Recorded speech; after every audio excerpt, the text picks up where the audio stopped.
मित्रांनो, नमस्कार. कवी प्रविश्य यूट्यूब चॅनलवर मनपूर्वक स्वागत. बऱ्याचदा बऱ्याच माणसांना प्रश्न पडतात की ही जी आयुष्यात वादळं येतात ती माझ्याच आयुष्यात का येतात. आता एकतर वादळांशिवाय आयुष्य म्हणजे तिखट मिठाशिवाय एखादा पदार्थ घशाखाली ढकलण्यासारखं आहे. अहो, वादळं ही जीवनात येणारच. तुम्हाला भेटणारा प्रत्येक व्यक्ती हा काही तुमच्यासारखाच वागेल याचा काही नेम नाही आणि ते शक्यही नाही. तुमच्या संपर्कात येणारी माणसं सगळी अगदी शांत स्वभावाची, सज्जन सद्गुणी अशीच असतील असंही काही नाही. किंवा ती माणसं सज्जन असतील तरीही त्यांच्या जीवनात काही गोष्टी त्यांना उद्युक्त करून जातात आणि त्यामुळं त्यांची थोडीफार बदनामी पण झालेली असते. हे सगळं चालूच राहणार. मानवी आयुष्य आहे, त्याला अनेक कंगोरे असतात. तरी पण वादळं येऊ नयेत हे मात्र ज्याच्या त्याच्या हातात नक्की असू शकतं. कारण काही काही चुका या अनावधानाने प्रत्येक माणसाकडून होऊन जातात. फक्त त्या चुकांची पुनरावृत्ती होऊ नये याच्यासाठी प्रत्येकाने जपायचे. मग नॉर्मली सर्वसाधारणपणे प्रत्येकाच्या जीवनात कशामुळं वादळं निर्माण होतील याचा जर तुम्ही थोडासा विचार केला अंतर्मुख होऊन, तर तुम्हाला उत्तर नक्कीच सापडेल.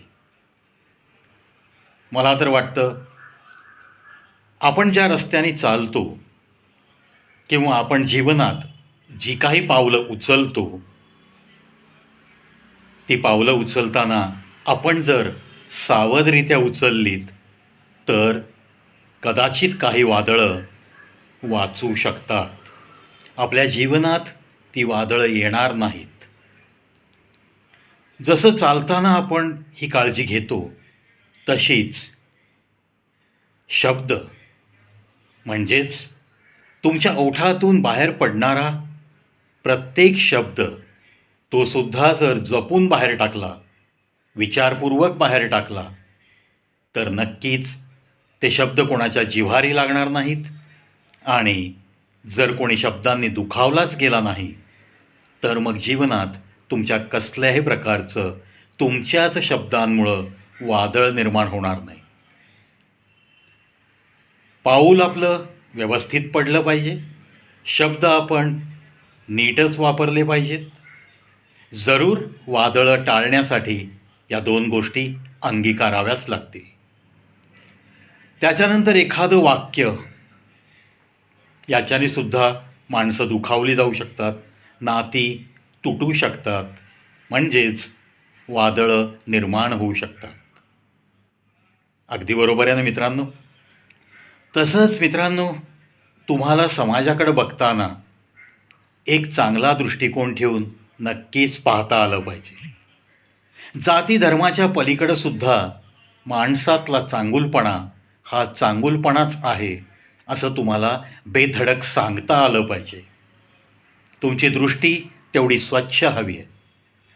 या जगात जन्म घेणारा प्रत्येक माणूस, मग तो कोणत्याही जाती धर्माचा का असेना, त्याच्याकडे जर एखादी गोष्ट चांगली असेल तर ती चांगली म्हणण्याची धमक तुमच्या शब्दात पाहिजे, तुमच्या वागण्यात पाहिजे, तुमचा दृष्टिकोन तसाच पाहिजे.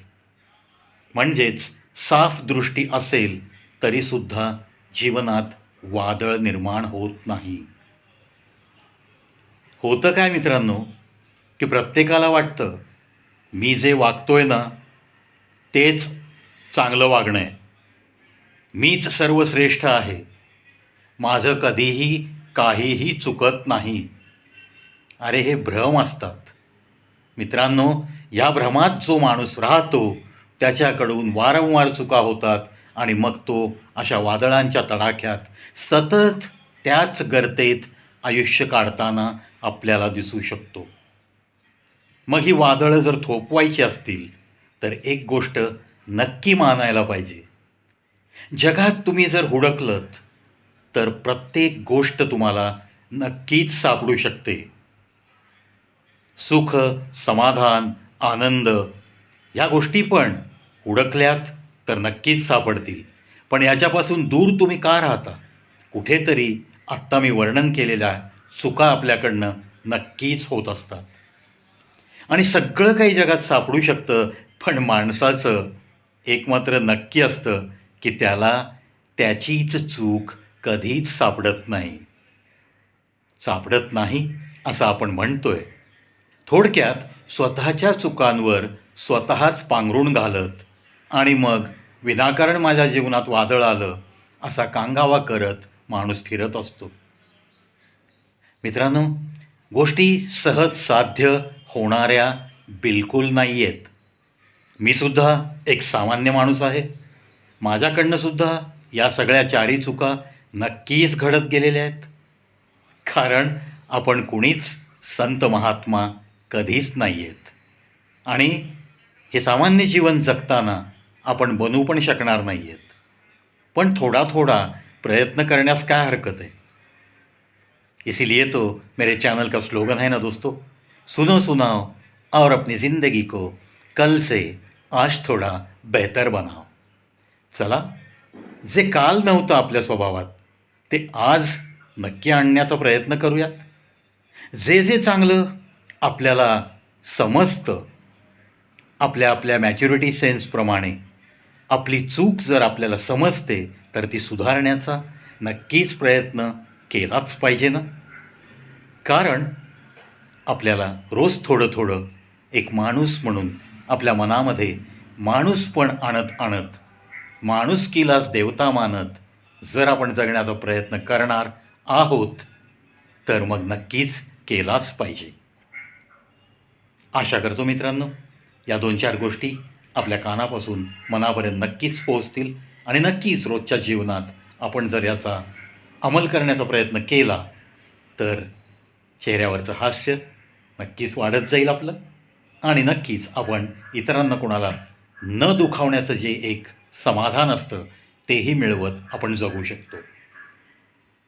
धन्यवाद.